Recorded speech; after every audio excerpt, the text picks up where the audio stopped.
Давайте сегодня разберем одну методику, которая помогает превратить, обычную коммерческую презентацию в настоящий момент прозрения для клиента. Это такая, знаете, проверенная шестишаговая хореография. Она создана не для того, чтобы просто продавать, а чтобы обучать и, что самое главное, менять мышление. Наверняка знакомая ситуация. В презентацию вложена куча сил, а в ответ — тишина или вежливый отказ. Так вот, проблема чаще всего не в самом продукте, а в подходе. Давайте разберемся, почему старые методы уже не работают и, конечно, что с этим всем делать. Итак, какой у нас план? Сначала копнем в корень проблемы, потом шаг за шагом пройдемся по всей шестиступенчатой хореографии, у нее, кстати, есть логическая и эмоциональная части. Ну а в конце посмотрим, как это все на деле влияет на бизнес-показатели. Так в чем же главная ошибка? В том, что мы говорим о себе, о своем продукте, будто в зеркало смотримся. А настоящий прорыв происходит только тогда, когда мы становимся для клиента окном, через которое он видит свой же бизнес, но совершенно по-новому. Цель не рассказать, а помочь ему самому осознать. И это, конечно, не просто какой-то набор слайдов. Нет, это продуманный, психологически выверенный сценарий, прямо как в хорошем кино. У каждого шага своя цель — плавно, незаметно подвести клиента к тому самому инсайту, когда он сам своей головой приходит к нужному выводу. А вот и наша дорожная карта. 6 шагов один за другим. Смотрите, первые 3 они строят такой прочный логический фундамент, а следующие 3 создают уже эмоциональную связь и чувство срочности. Давайте теперь каждый из них разберем по косточкам. Начинаем с логики, обращаемся, так сказать, к разуму. На этом этапе наша задача — завоевать доверие, показать совершенно новый взгляд на проблему и, конечно, подкрепить все это железобетонными цифрами. Мы сначала говорим с аналитической частью мозга, а уж потом будем трогать эмоции. Итак, шаг первый — разогрев. И тут никаких разговоров о погоде, пожалуйста. Цель — буквально за полминуты показать, что вы глубоко в теме, что вы понимаете мир клиента, его отрасль, его головные боли. Это моментально создает доверие. Ну вот просто сравните эти два подхода. Какие-то общие фразы вроде «как дела?» звучат слабо, неуверенно. А вот конкретный, свежий факт из их сферы тут же показывает вашу экспертизу. И разговор сразу становится предметным. А вот это, пожалуй, ключевой момент всей нашей хореографии — переосмысление. Здесь мы не просто тыкаем пальцем в проблему, а предлагаем совершенно новый, неочевидный взгляд на ее корень. Мы, по сути, меняем саму рамку, через которую клиент смотрит на ситуацию. Вот представьте, клиент уверен, что ему для роста нужно просто нанять побольше людей. А вы ему, опираясь на данные, показываете, что именно этот путь приведет к потере эффективности, потому что в процессах хаос. То есть мы смещаем фокус с очевидного симптома на скрытую, настоящую причину. И знаете, это не преувеличение, это действительно так.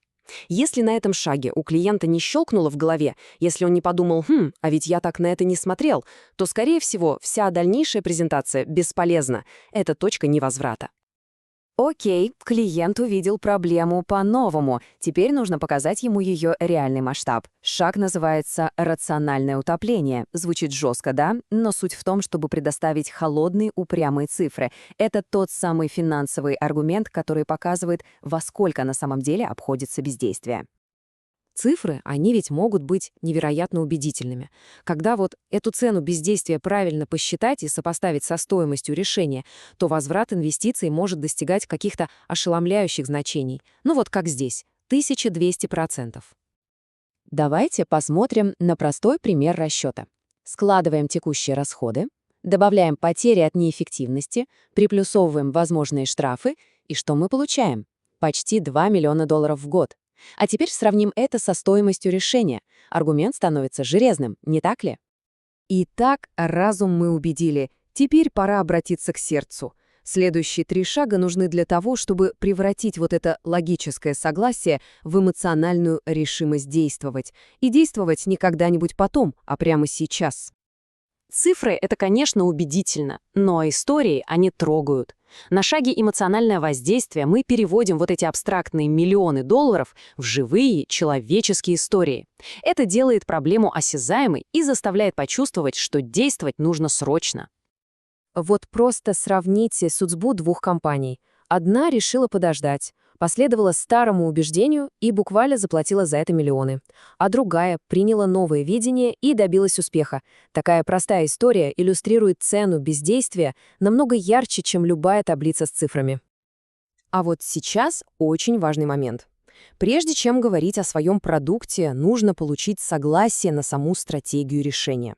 На шаге «Новый путь» вы описываете идеальный подход в общих чертах. Как философию, как, если хотите, новую модель мира.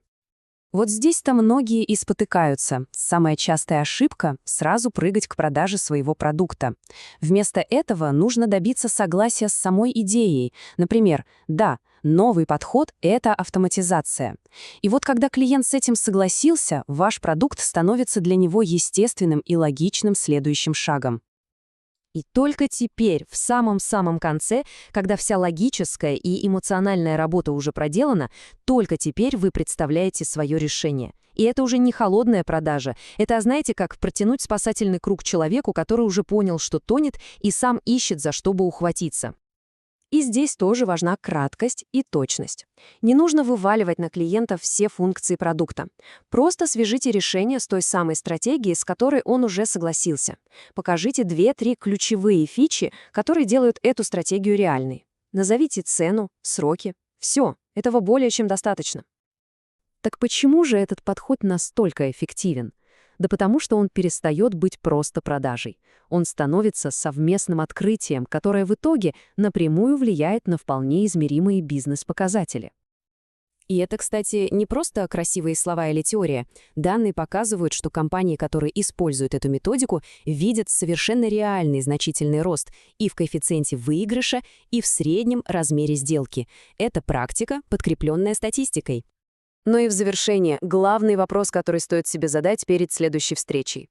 Цель презентации — это рассказать о своем продукте или все-таки помочь клиенту совершить интеллектуальный прорыв, который по-настоящему изменит его бизнес? Ведь выбор подхода определяет абсолютно все.